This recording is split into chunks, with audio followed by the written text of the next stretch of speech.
The advocacy letter is the point in the parole packet where you lay out an argument for why a candidate is good for parole. It can be written by the candidate themselves if necessary, but is usually written by a third party, either a prepare advocate, a family member, or someone who's worked with and spent a significant amount of time with the candidate. The advocacy letter is designed to address the main criteria that the Parole Commission considers when granting parole. There are 11 criteria listed in the Correctional Services article and 8 listed in COMAR. However, 4 of these criteria overlap, and these are the most important.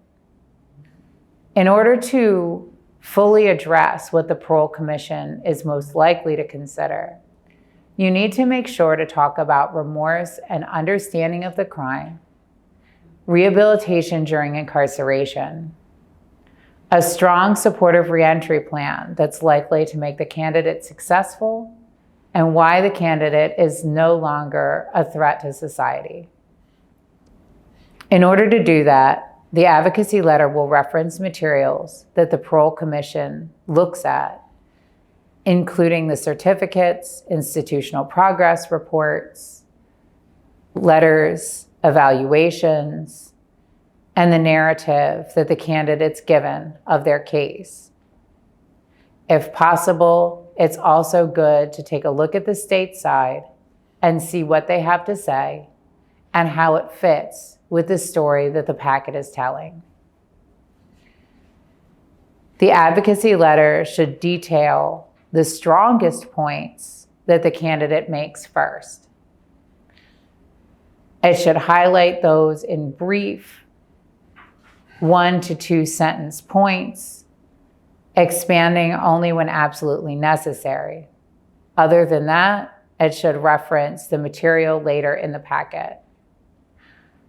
The advocacy letter should also address any deficiencies the candidate may have and give reasons and a plan to correct them. For example, if a candidate has an infraction, that doesn't necessarily mean they can't get parole, but it does mean that that infraction needs to be fully explained. It's important to do this up front in the advocacy letter because this is where the entire argument pulls together in a summary and in a conclusory statement. A parole hearing can end in several outcomes. A candidate can be given an immediate or delayed release. They can be given a rehearing for a future date, or they can be given a refusal. The only truly negative outcome is a refusal. So an advocacy letter may argue for either kind of release or a rehearing, whatever is reasonable based on the candidate's progress.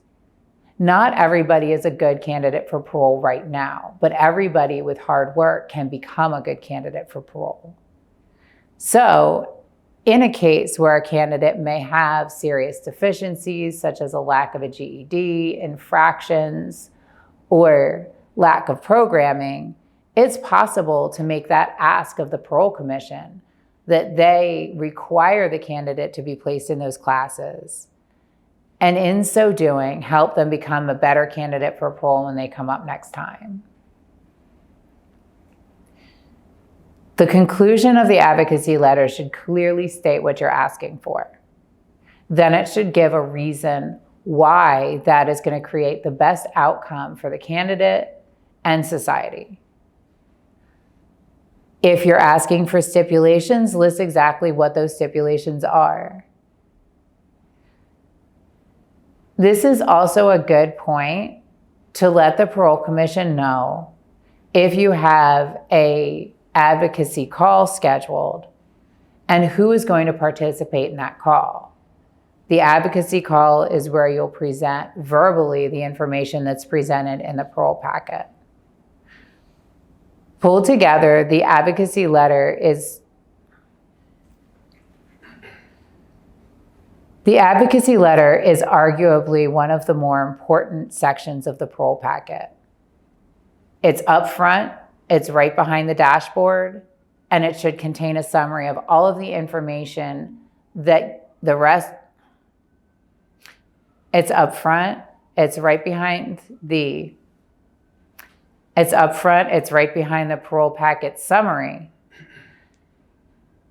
And it should contain an argument for why the individual is or can become a good candidate for parole. A successful advocacy letter can lead to a successful hearing.